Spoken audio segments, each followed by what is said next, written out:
Donald Trump, arguably the most loved and the most hated politician that the United States has ever seen. Certainly the most controversial. They're eating the dogs, the people that came in. But who is the 45th and likely to be the 47th President of the United States? And should you vote for him? In this video, I will present every piece of information you could possibly need to know about Donald Trump. And at the end of this video, I'll tell you whether I would vote for him were I an American citizen. Our story begins in Germany in 1885. A 15-year-old boy from Karlstadt named Friedrich Drumpf, too sickly to work in the family vineyard, writes a goodbye note to his mother and disappears into the night. Fearing a compulsory military draft, he travelled 345 miles north to Bremen. Here he boarded the SS Ida, destination New York. The voyage on the SS Ida lasted for about 2 weeks, and as he arrived in New York, the first sight that greeted Friedrich was the plinth of the Statue of Liberty, just months away from completion. Friedrich lived with his sister, who had emigrated earlier. He worked as a barber and saved $600, the equivalent of about $21,000 today, in the hopes of finding a business opportunity to invest in. That opportunity came in 1889 when a catastrophic fire destroyed 29 blocks of Seattle's business district.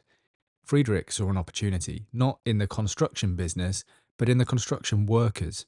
He travelled to Seattle by train and opened a restaurant near the construction site. However, in truth, this was more than just a restaurant, and the first Trump family business in America was actually a brothel. This may sound outrageous today, but was relatively normal at that time. Friedrich sold the business in 1893 and travelled to a town called Monte Cristo, hoping to capitalise on a gold rush there. He had planned to open a restaurant near the station, but he couldn't afford the land. So he built the restaurant there anyway, dodging rent collections from the landowner and making a healthy profit whilst doing so. In 1897, Friedrich got word that there was a gold rush happening in the Klondike region in the Yukon in Canada. His first business dealing in Canada was to buy 2 mining claims for $30.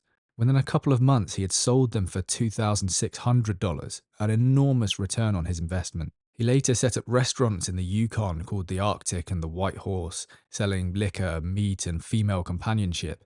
However, in 1901, he sold his half of the restaurants to his partner and then returned to Germany. When he arrived back in Karlstadt, he married his childhood sweetheart, Elizabeth Christ. They had intended to settle and live in Germany, Friedrich now being worth the modern equivalent of $500,000, and raise a family there. This would have been the end of the Trump story were it not for Friedrich's draft dodging. Germany, or more accurately Bavaria, had revoked his citizenship as a result of Friedrich's running away to New York. He wrote a flattering letter to the monarch, but had no success, and they were forced to move back to New York. Later in 1904, Elizabeth gave birth to a baby boy.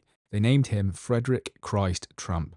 He would be Donald Trump's father. In 1907, they had another son, John. This would be Donald Trump's uncle. In 1914, at the start of the First World War, the Drumpfs, or now the Trumps, distanced themselves from their German past, choosing instead to say that they were Swedish. In 1918, Friedrich passed away from the Spanish influenza, a disease which killed more people than had actually died in the First World War. Fred Trump was just 14 at the time, and he was suddenly propelled into being the man of the house. Shortly after his father's death, Fred built a garage for a neighbour. He later took a construction job that paid $11 per week and began building houses. And this would be the start of the Trump real estate dynasty. Whilst he was doing this, building the company, Fred found himself in hot water with the police. He was arrested at a Ku Klux Klan march. 1,000 hooded Klansmen had marched through Queens in 1927 and brawled with police officers. It's important to note that Fred, whilst he was arrested for refusing to disperse, was not charged with any crime, and it's not thought that he had been one of the Klansmen. As with any rally, there were thousands of onlookers at this strange event, and it seemed as though he was simply there to observe. Fred was successfully building the company and supporting his family, but in 1929, the stock market collapsed and the housing market crashed with it. In order to diversify the business, he opened a grocery store in Queens. Unlike other grocery stores where the clerk would gather items for you, in Fred's store, customers collected their own items from the shelves, which is the model that we're all now used to. Fred's motto was serve yourself and save, and the business was very successful. But by 1936, Fred was back in the house building game. This is also the time that he met and subsequently married Mary Ann MacLeod, a Scottish immigrant from the Isle of Lewis, and she would be Donald Trump's mother. Their honeymoon lasted for just a couple of days because Fred had work to do. Shortly after marrying, Fred took out a small loan for $750,000 and purchased a large plot of land in East Flatbush. He devised plans to develop 450 houses and got to work, his largest project yet. The project garnered significant attention, and in 1938, the Brooklyn Eagle called him the Henry Ford of the home building industry. Fred quickly saw the value in marketing and branding. He would use unique but catchy marketing ploys, such as offering prizes for babies born in his buildings, and even had women in bikinis hand out bricks for people to throw at buildings he was going to demolish. He became skilled at getting his name into newspapers, and this made people want to live in his apartments. Trump was no longer just a name, it was a brand, and this is something that carries through the Trump legacy. By the end of the Second World War, Fred was now a millionaire. By this time, he had 3 children with his wife, and a 4th was on the way. In 1946, Fred's 4th child, Donald John, arrived. Described by a nursery school teacher as a blonde and buttery boy, he was born into wealth. As he grew up, Donald's teacher's perceptions would change dramatically. He was later described as surly by one teacher and a little shit by another. It wasn't that Donald was stupid, it was just that he was very poorly behaved. He excelled outside of the classroom, particularly in sports, and he even wrote a poem about basketball in his elementary school yearbook. In that poem, he would write of his love of a cheering crowd and, most of all, winning. By the time Donald was 13, Fred was fed up with him. He had been caught with unsavory sorts in Manhattan and in possession of a switchblade. Fred took the dramatic action of sending Donald to the New York Military Academy, hoping it would instill some kind of discipline into him. It's hard to imagine the kind of culture shock that this must have been for Donald, trading in his life in a 23-room Georgian house for a military academy. However, this period of life seems to have been the making of Donald. His new life meant that he would live in barracks, share bathrooms, and eat canteen food, a far cry from his previous life. During this time, he was even called Mr. Meticulous by his roommate, winning medals for neatness, turnout, and 4 awards as an honor cadet. Clearly, this is a man who cared about his appearance, and this is exemplified by his building a makeshift tanning salon in his room. Unsurprisingly, his classmates voted Donald as the campus ladies' man. Donald graduated from the academy in 1964, right as the Vietnam War was ramping up. Being a graduate of the military college and of draft age, there was a high likelihood that Donald would be called to serve in the conflict. There were a few ways to avoid the draft. You could continue your academic studies or be medically disqualified, or you could be a conscientious objector. Donald opted for the first of these and was accepted at Fordham College, a Catholic college in the Bronx. Now a handsome young student with a $12,000 per year allowance from his father, you might expect Donald to be drinking, smoking and partying, but he did none of these things. Instead, he studied, worked hard, dated pretty girls, and secured his draft deferments. It's easy on the surface to criticize Donald for dodging the draft, but context is important. This is a war in a faraway land with no obvious threat to America. The war itself was exceptionally unpopular, with massive protest movements against it. Donald was far from alone in his desire to avoid the intense and largely pointless fighting in Vietnam. It's worth pointing out that Donald has been anti-war for his entire life and, indeed, his presidency. He praises a strong defence and military for precisely that purpose only, defence. After he graduated from Fordham College, Donald attended the prestigious Wharton School of Finance in order to hone his understanding of real estate. Throughout this time, he began taking on a role in his father's business. Fred was showing him the ropes. In particular, Fred showed Donald how he managed the business in one of their blocks of apartments, Swifton Village. In 1970, Donald's first solo foray into business was actually a $70,000 investment into a Broadway show called Paris is Out.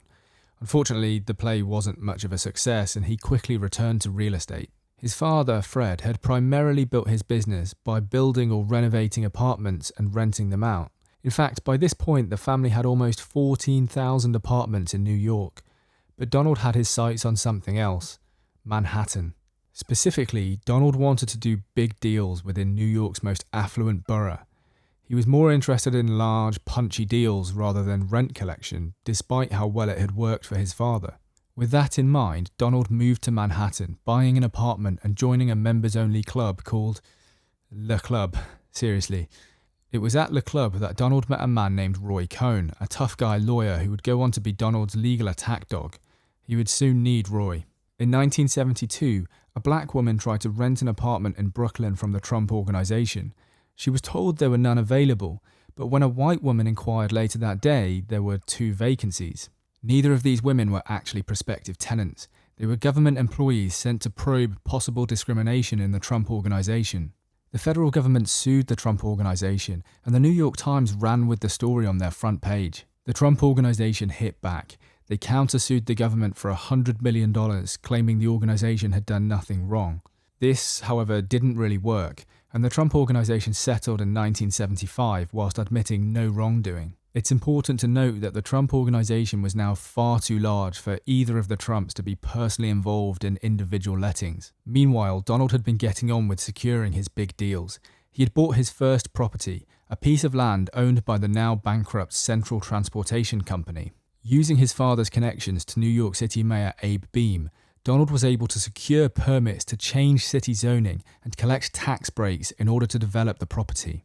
In 1974, he also secured the Commodore Hotel, once a beacon of Manhattan built by Cornelius Vanderbilt. It had since fallen onto hard times. The location, however, was in the center of Manhattan, and Donald wanted it. Using his charm, connections, and a mortgage, he bought it.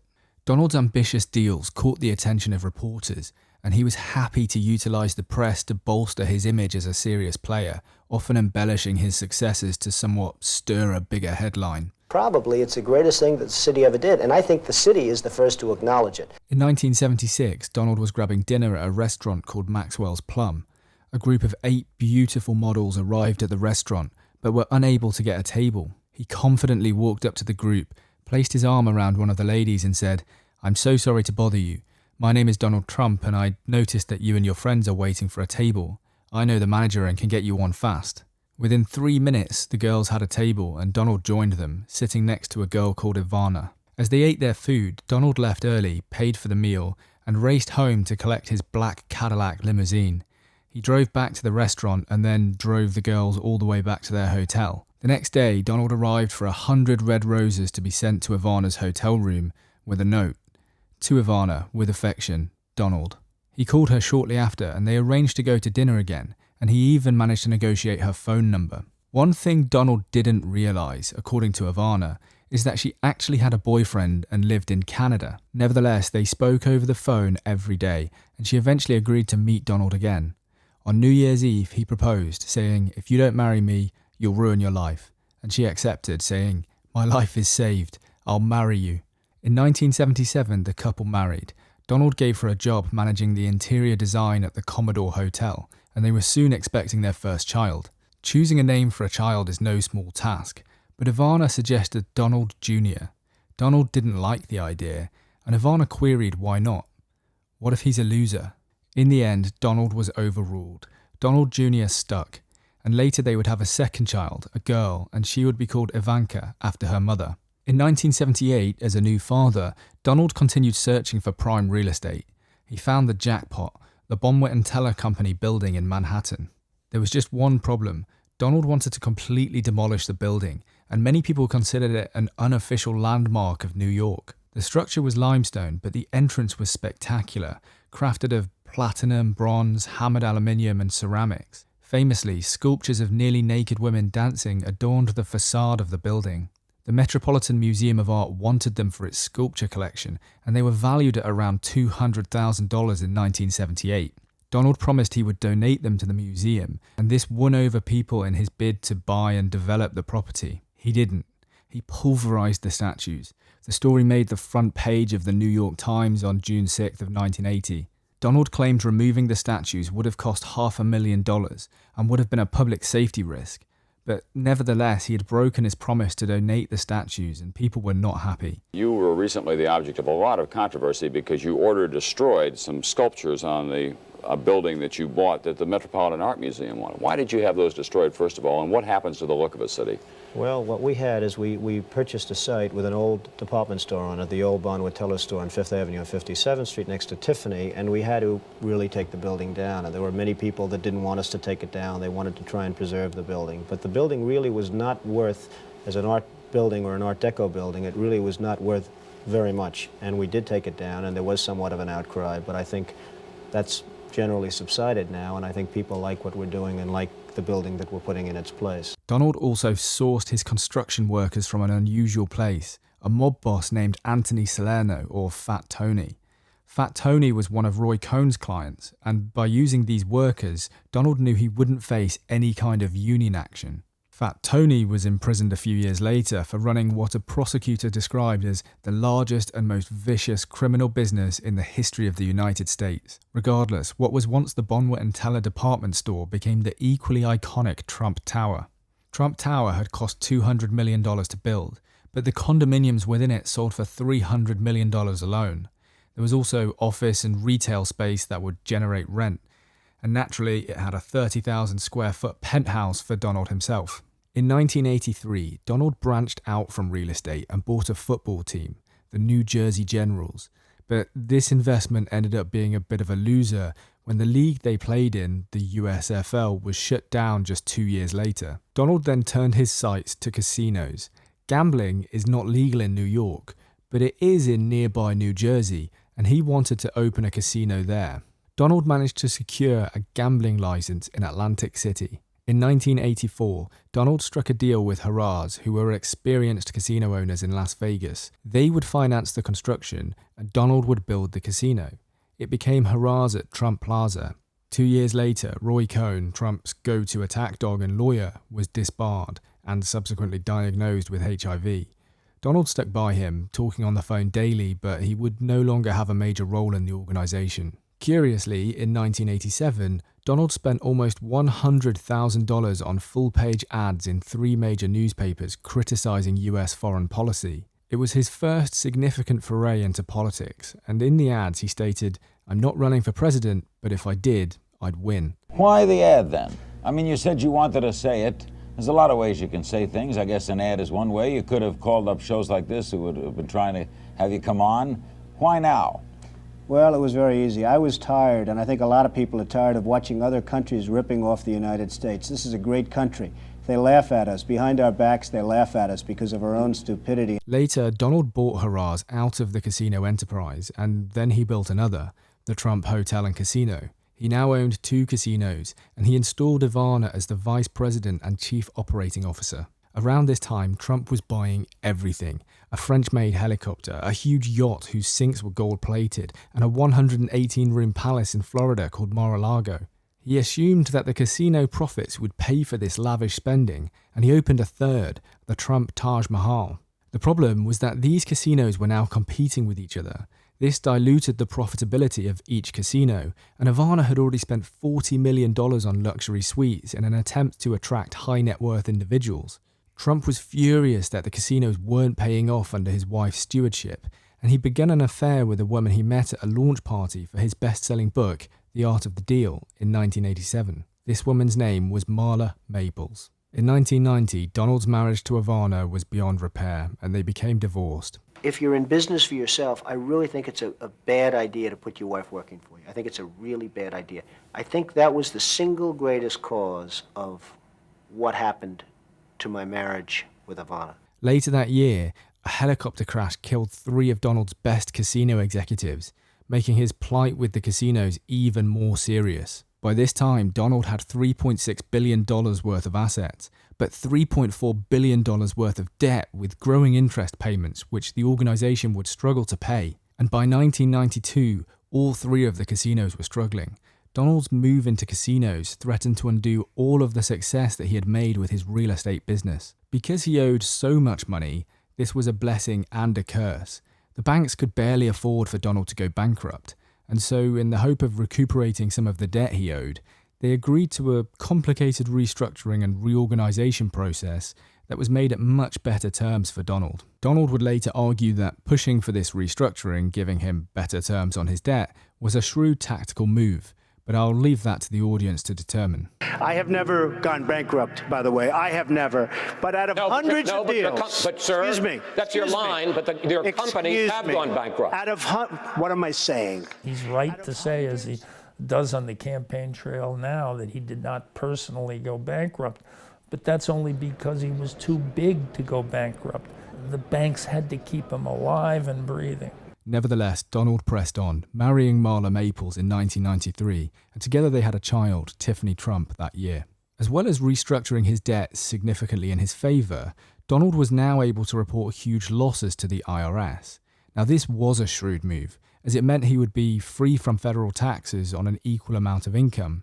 He reported a $900 million loss in 1995. By October of 1996, free from paying taxes and with a much reduced burden of debt, Donald had completely turned his finances around. Forbes now estimated his worth to be $450 million. There is much controversy around Trump's use of bankruptcy rules. He did indeed file for bankruptcy several times, but it's clear that he was never really bankrupt in the sense that people imagine. Critics will argue that these are business failures, but supporters will argue that he was ingenious in using these rules to further his financial situation. But in the early 90s, you faced the possibility of losing everything. In fact, on paper, you had lost pretty much everything. I had faced the possibility of losing everything, and I went back to work. I focused my mental energies and all of my energies. You never thought of giving up? No, I think one of the reasons I really succeeded, and bigger than even in the 80s, is the fact that it's a little word called perseverance. I didn't stop.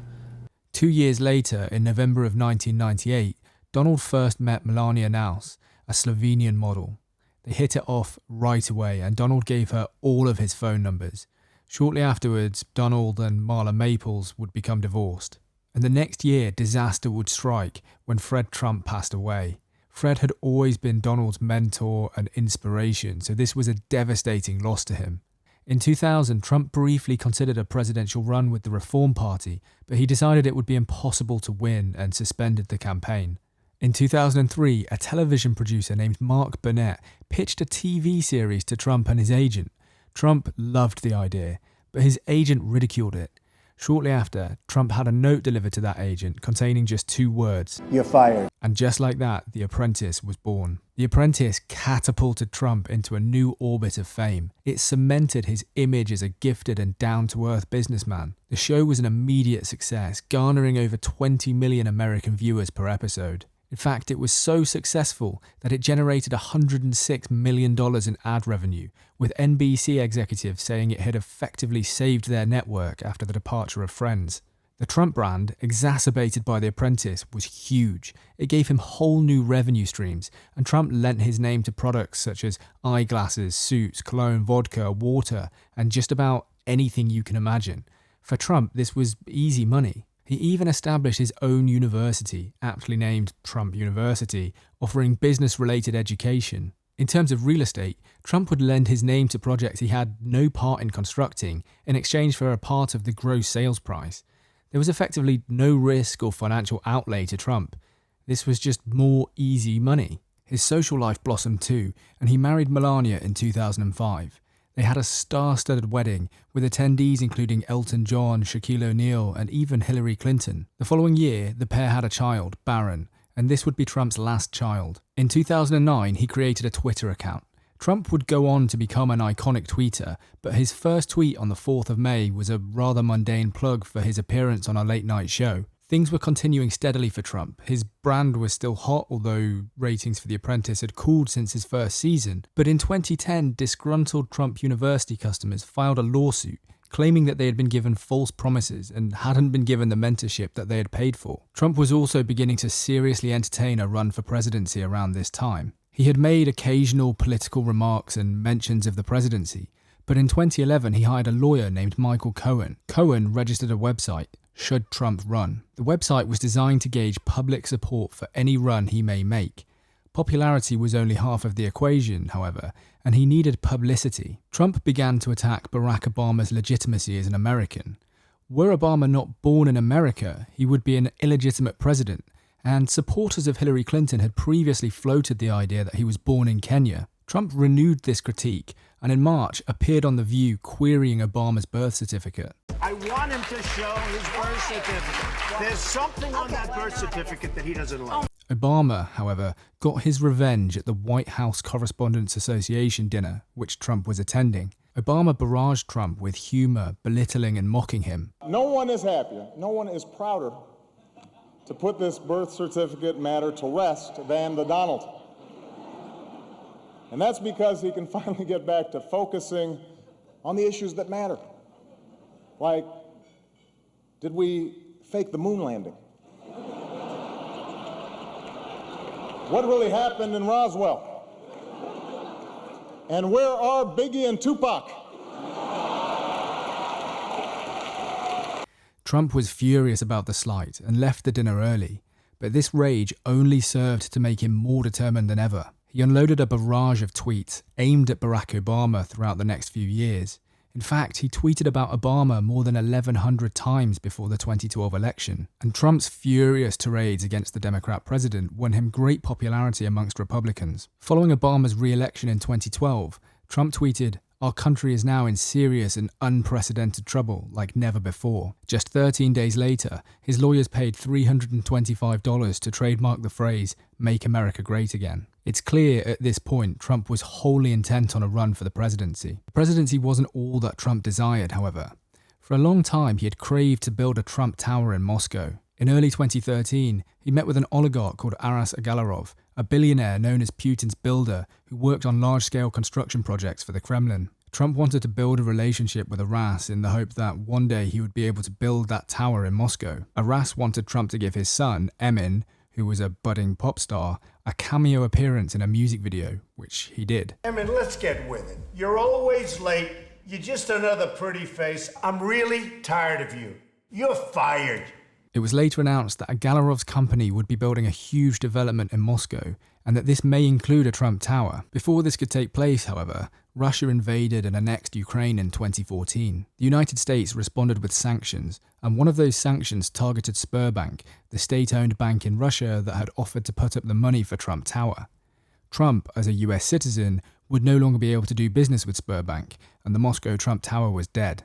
In 2015, Trump began to attack possible Republican nominees for the presidency. He said on Fox News that Mitt Romney choked like a dog, and of Jeb Bush that the last thing we need is another Bush. On June 16th, Trump would announce his run for Republican nominee. He stood in Trump Tower and delivered a deliberately controversial speech. Trump knew that making bold claims would get immense publicity to launch his campaign, and it worked. He spoke about being rich, being immune to political lobbying, criticised Mexico and promised to build a huge border wall. The media went into a frenzy, and this was precisely what Trump had counted on. I would do various things very quickly. I would repeal and replace the big lie Obamacare. I would build a great wall, and nobody builds walls better than me, believe me. And I'll build them very inexpensively. I will build a great, great wall on our southern border, and I will have Mexico pay for that wall. Mark my words.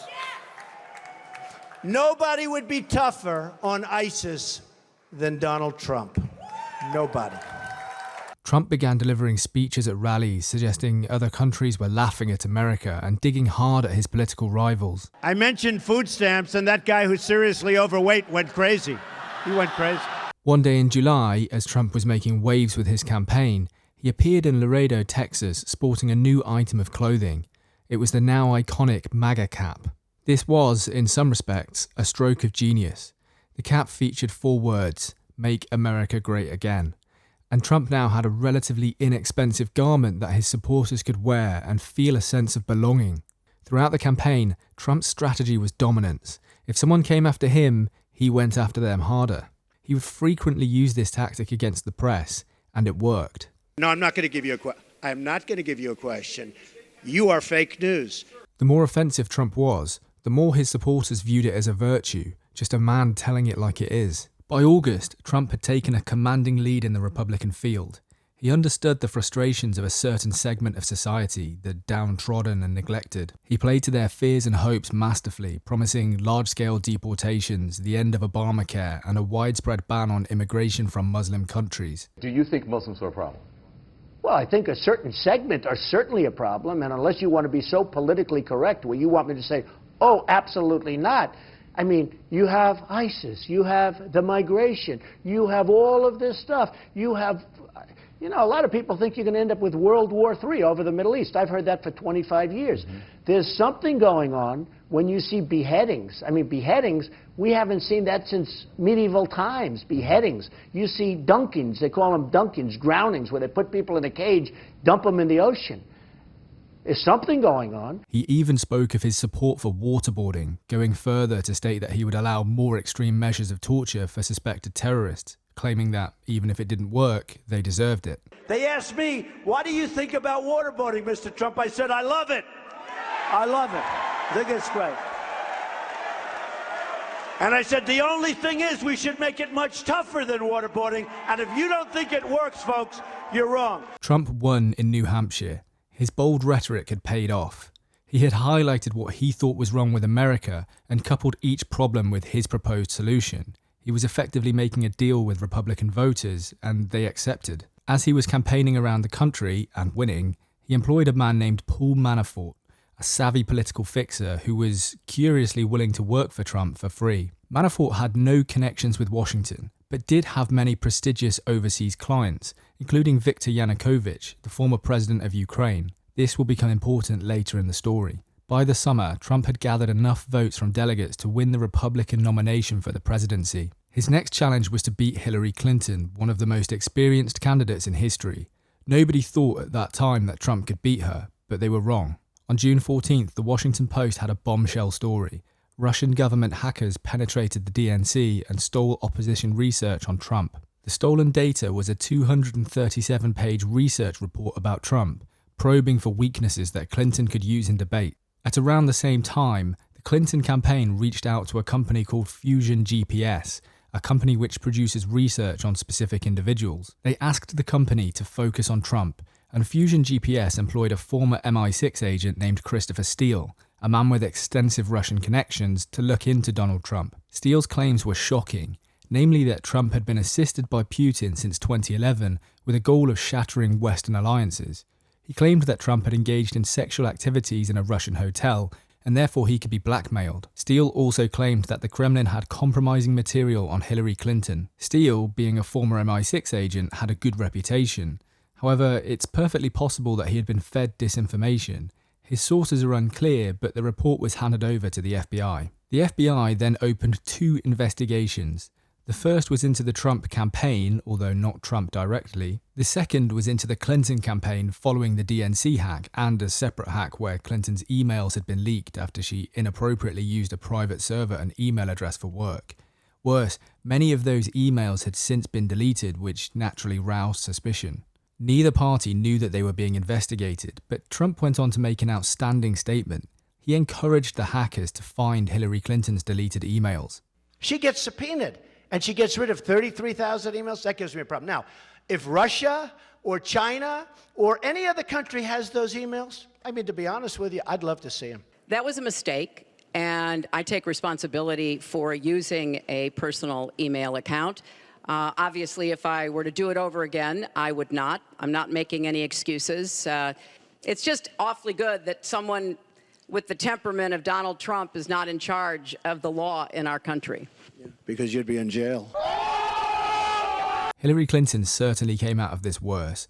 Whilst her email scandal was known at the time, the investigation into Trump was not public. But Trump soon took a different blow. On October 7th, a video was released in which Trump bragged about grabbing women by their genitalia. Grab them by the pussy? Naturally, some women were outraged by these comments. The comments, however, were made many years before he considered running for president. There's no doubt Trump may have lost some voters here, but it wouldn't be enough for Clinton. This was locker room talk. I'm not proud of it. I apologize to my family. I apologize to the American people. Interestingly, the FBI, headed by James Comey, did 2 things which helped Trump. The first is that they briefed journalists not to draw any conclusions from the Steele dossier. This was a message that led the journalists to largely discount its contents. The New York Times then ran with a story stating that no conclusive evidence or a direct link had been established between Trump and Russia. The second is that Comey wrote to Congress on October 28th, just 2 weeks before the election, announcing that the FBI would be opening an inquiry into Hillary Clinton's email server. It was enough to help Trump win the swing states, and he was now the president-elect of the United States. He would have to wait just a few months before his inauguration. I've just received a call from Secretary Clinton.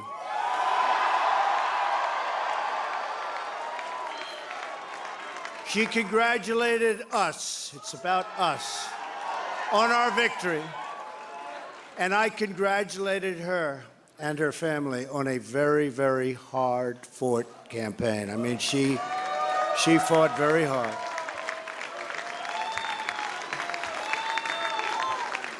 Hillary has worked very long and very hard over a long period of time, and we owe her a major debt of gratitude for her service to our country. I mean that very sincerely. On the 20th of January 2017, Donald Trump was inaugurated as the President of the United States.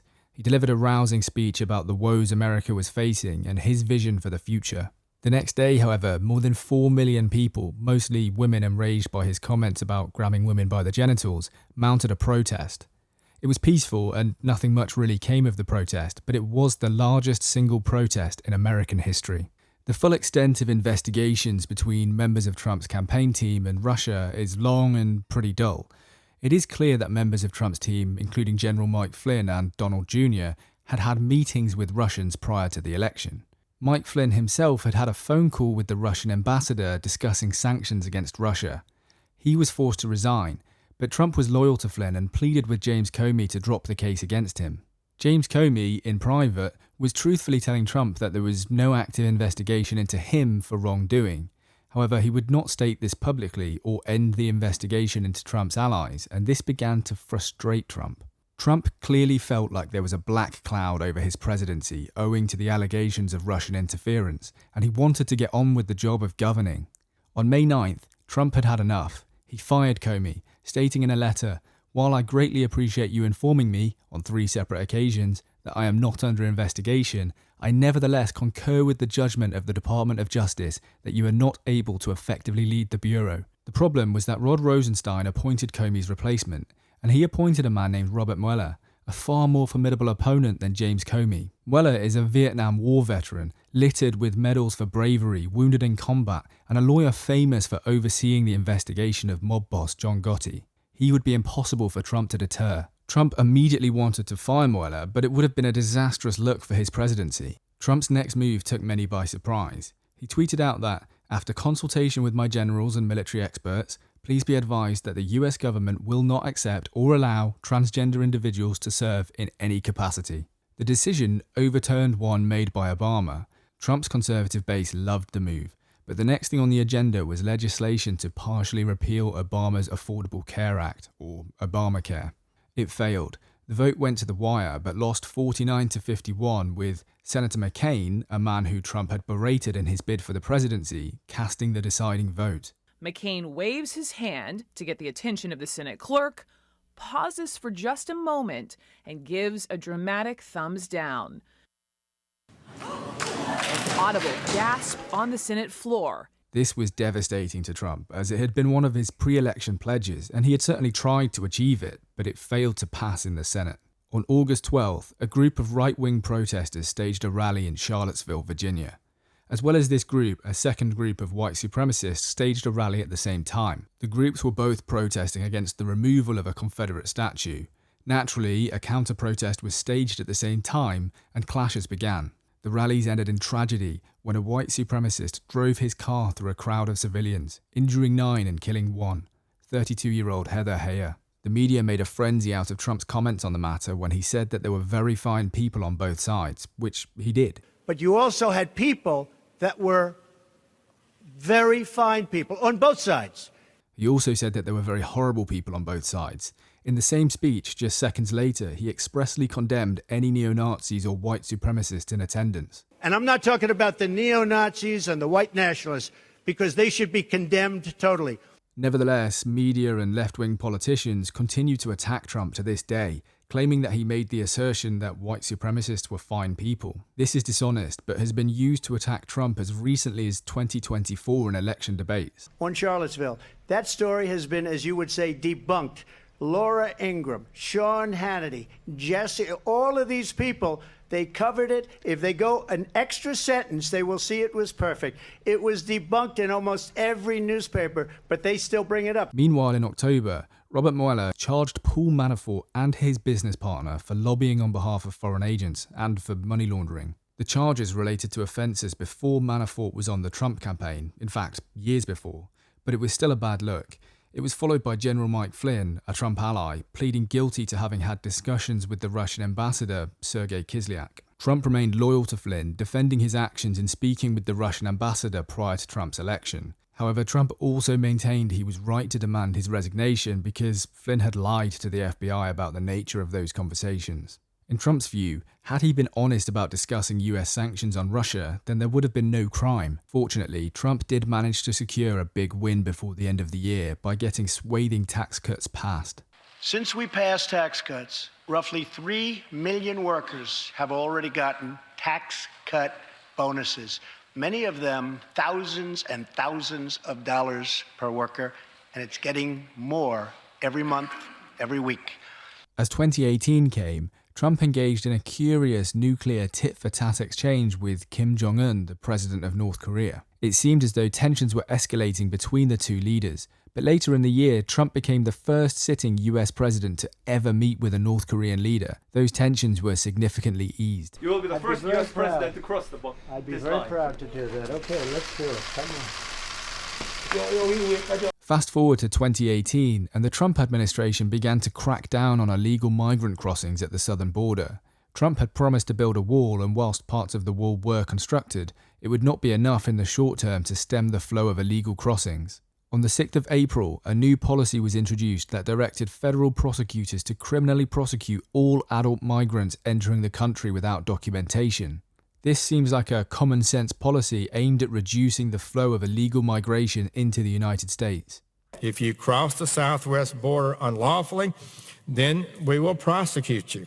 It is our policy that anyone crossing the border illegally will be detained and referred for prosecution. Just 3 days later, the FBI raided the home of Trump's lawyer, Michael Cohen. They discovered that Cohen had paid hush money to a porn star prior to the election, preventing her from disclosing her relations with Trump. The problem for Trump is that this payment was not properly declared as federal law requires. This seemingly insignificant event would later become a real headache for Trump. Furious, he tweeted that attorney-client privilege is dead. Later, during a meeting in Europe, Trump made a bold claim. He threatened to have the US leave NATO, and his reasoning was largely that America contributed far too much to the pact and other countries weren't paying their fair share. Trump received criticism for this, and it would have been music to Putin's ears, but Trump was right. Germany is just paying a little bit over 1%, whereas the United States in actual numbers is paying 4.2% of a much larger GDP. So I think that's inappropriate also. You know, we're protecting Germany, we're protecting France, we're protecting everybody. The threat, serious or not, worked. Many countries began spending a greater share of their GDP on their militaries in 2018 and beyond. I don't think it's fair to the United States, so we're going to have to do something because we're not going to put up with it. We can't put up with it, and it's inappropriate. In July, Iran entered Trump's crosshairs when the Iranian president threatened Trump, telling him not to play with the lion's tail because you will regret it eternally.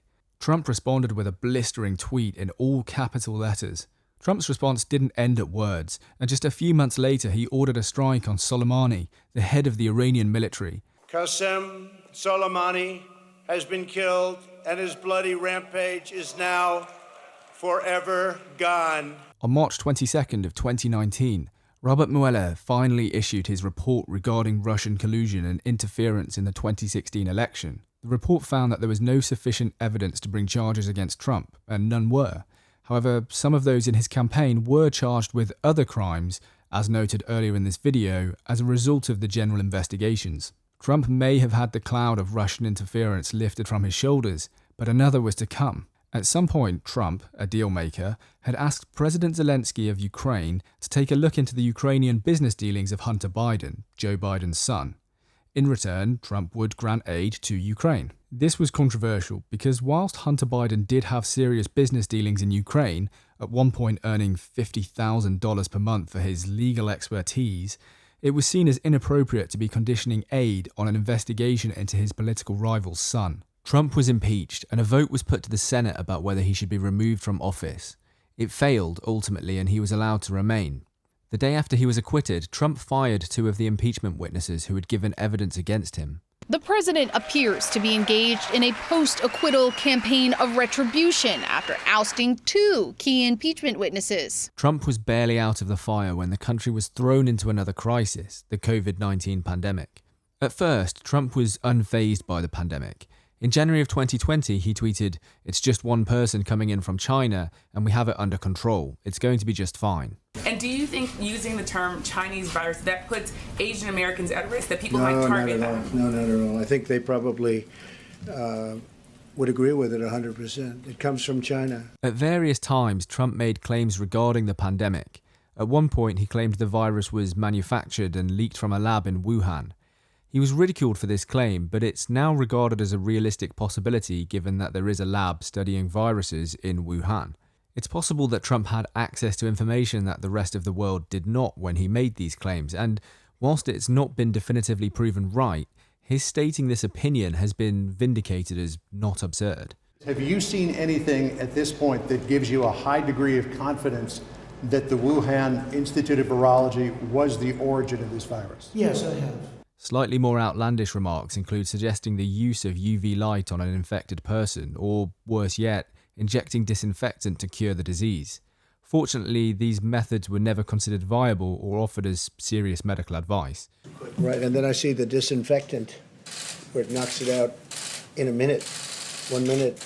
And is there a way we can do something like that by injection? In the middle of the pandemic, Trump faced a new problem, a new election cycle. His opponent this time was Joe Biden, the former vice president of the United States. Trump lost the election, although this is debated. CNN projects Joseph R. Biden Jr. is elected the 46th president of the United States. But he would not go down without a fight. He claimed that the election was rigged, specifically in swing states. The method of this rigging was fraudulent mail-in ballots, he claimed. They're being sent all over the place. They sent 2 in a Democrat area. They sent out 1,000 ballots. Everybody got 2 ballots. This is going to be a fraud like you've never seen. On December 14th, the Electoral College formalized Biden's victory. Joseph R. Biden Jr. of the state of Delaware has received 306 votes. Donald J. Trump of the state of Florida has received 232 votes. On January the 6th of 2021, Trump held a rally urging his supporters to march on the Capitol and take back the country. I know that everyone here will soon be marching over to the Capitol building to peacefully and patriotically make your voices heard. It's important to note that Trump did not call for violence in this action, but his supporters stormed the Capitol building that day, barricading themselves inside. At 6 p.m, Trump tweeted asking his supporters to leave the Capitol and go home. By then, over 100 police officers were injured and 5 people had been killed. On January the 11th, Trump was impeached again, this time for the incitement of insurrection. Though he had left office on January the 20th, a 5-day trial took place on February 13th, and Trump was ultimately acquitted of all of the charges. Trump would not come away entirely unscathed, however. Many platforms have banned or restricted the president's accounts, including Facebook and Instagram, where he's blocked indefinitely and for at least the next 2 weeks. Twitter would be an especially big loss, so much so that Trump would go on to found Truth Social, a social networking site broadly similar to Twitter in its functionality. He was later reinstated to Twitter, now X, after Elon Musk bought the platform, but largely continues to use Truth Social instead. Soon, the FBI was snapping at Trump's heels over his failure to turn over all classified documents from his time as president. Indeed, he had taken several classified documents, including some marked top secret, back to his Mar-a-Lago resort home. Ultimately, the case would be dismissed, but not before years of wrangling. Remember that I told you that Trump's lawyer, Michael Cohen, had paid money to an adult actress prior to the 2016 election. I told you that that would be a bit of a headache for Trump, and it did come back to bite him. In 2021, the New York State Attorney General's office began a criminal investigation into Trump. The argument, broadly, was that Trump had falsified business documents as expenses when the money was paid, in order that it would be difficult to discern who or what the payments were for. The legal expense that we paid was put down as legal expense. There's nothing else you could say. It's a very, very unfair trial. The good news is they have nothing. Trump was found guilty at trial on May 2024. His sentencing is not due till after the election, which poses an interesting prospect of Trump pardoning himself if he is indeed president at that time. You have a sore respect, DA, and the whole thing. We didn't do a thing wrong. I'm a very innocent man, and it's okay. I'm fighting for our country. I'm fighting for our Constitution. When it wasn't lawyers taking shots at Trump, it was people, literally. Take a look at what happened.